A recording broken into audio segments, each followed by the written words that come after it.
नमस्कार, आप देख रहे हैं दृष्टि न्यूज। तमाम खबरों के लिए चैनल को लाइक, शेयर और सब्सक्राइब जरूर करें। वासुदा का बैतमा नदी के तट पर बना नौलक्खी मंदिर है और ये नौलक्खी धाम के नाम से जाना जाता है।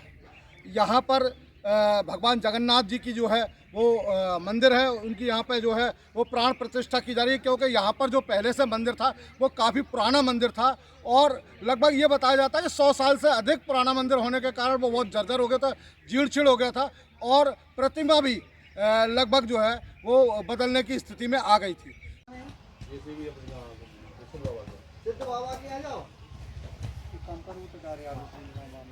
जगदीश स्वामी की यहाँ पे जो है पहले से भी ये मूर्ति है और ये बहुत सिद्ध स्थान है।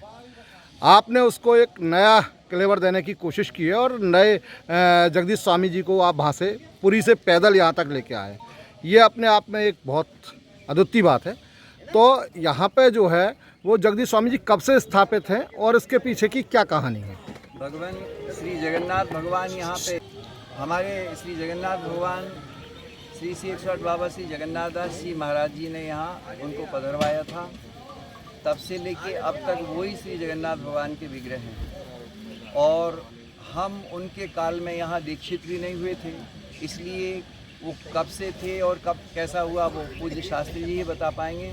लेकिन इतना हम जानते हैं कि ये उनके कर कमलों से पधराए हुए हैं और अभी जो नवीन विग्रह आए हैं वो इसलिए कि उनके हाथ पैर आदि बहुत काल होने से, जैसे जगन्नाथपुरी में 12 वर्ष में जब 2 आषाढ़ पड़ते हैं तो प्रति 2 आषाढ़ पड़ने पे 12 वर्ष में जगन्नाथ भगवान का कलेवर माने उनका जो विग्रह है वो परिवर्तित होता है। तो अपने यहाँ तो 12 वर्ष से भी बहुत अधिक व्यतीत हो गए हैं और उनके हाथ पैर लगभग 100।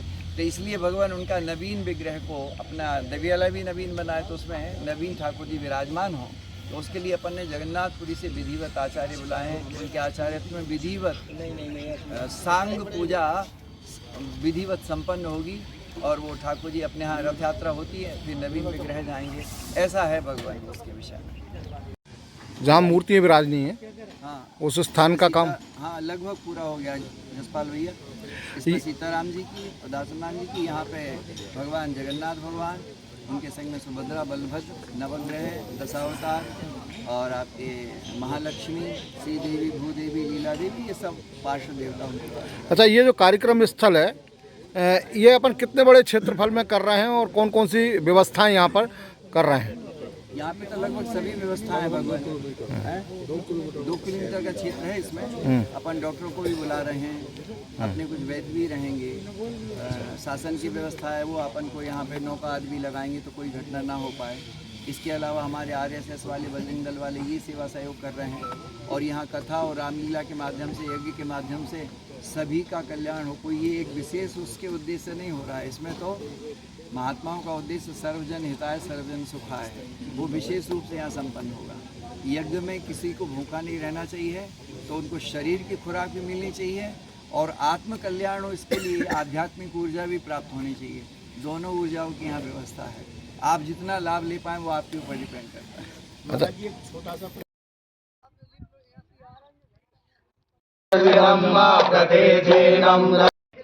हमारे नौलक्खी स्थान में 10 अप्रैल से 20 अप्रैल तक 33 कुंडीय राम अति यज्ञ का आयोजन होगा।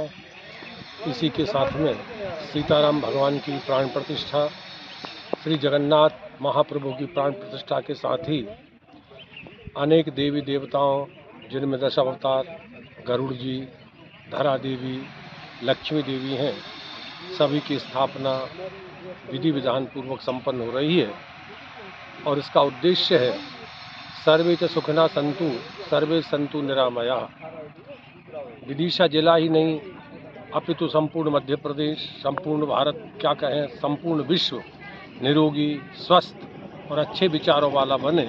इस उद्देश्य से हमारे नौलक्खी स्थान के पूज्य महंत प्रातः स्मरणीय राम मनोहर दास जी महाराज जी के नेतृत्व में यह विशाल आयोजन संपन्न हो रहा है, जिसमें विधि पूर्वक कार्य संपन्न हो, इसके लिए 11 आचार्य मंडलों की टोली पुरी धाम से गंजवासदा पधारेगी। साथ ही 21 ब्राह्मणों की टोली काशी से यहाँ गंजबाजना हमारे नगर में आकर भगवान सीताराम की प्रतिष्ठा, 33 कुंडी राम यज्ञ, इन कार्यों को संपन्न करेंगे। साथ ही अयोध्या के बहुत अच्छे कथा व्यास पूजनीय रत्नेश जी प्रपन्नाचार्य व्याकरणाचार्य श्रीमद् वाल्मीकि रामायण पर दोपहर 3 बजे से सायंकाल 6 बजे तक राम कथा का वाचन करेंगे, जिसमें विदिशा जिला क्या संपूर्ण मध्य प्रदेश से बड़ी संख्या में श्रद्धालु इस आयोजन में पधारेंगे और आनंद की प्राप्ति करेंगे।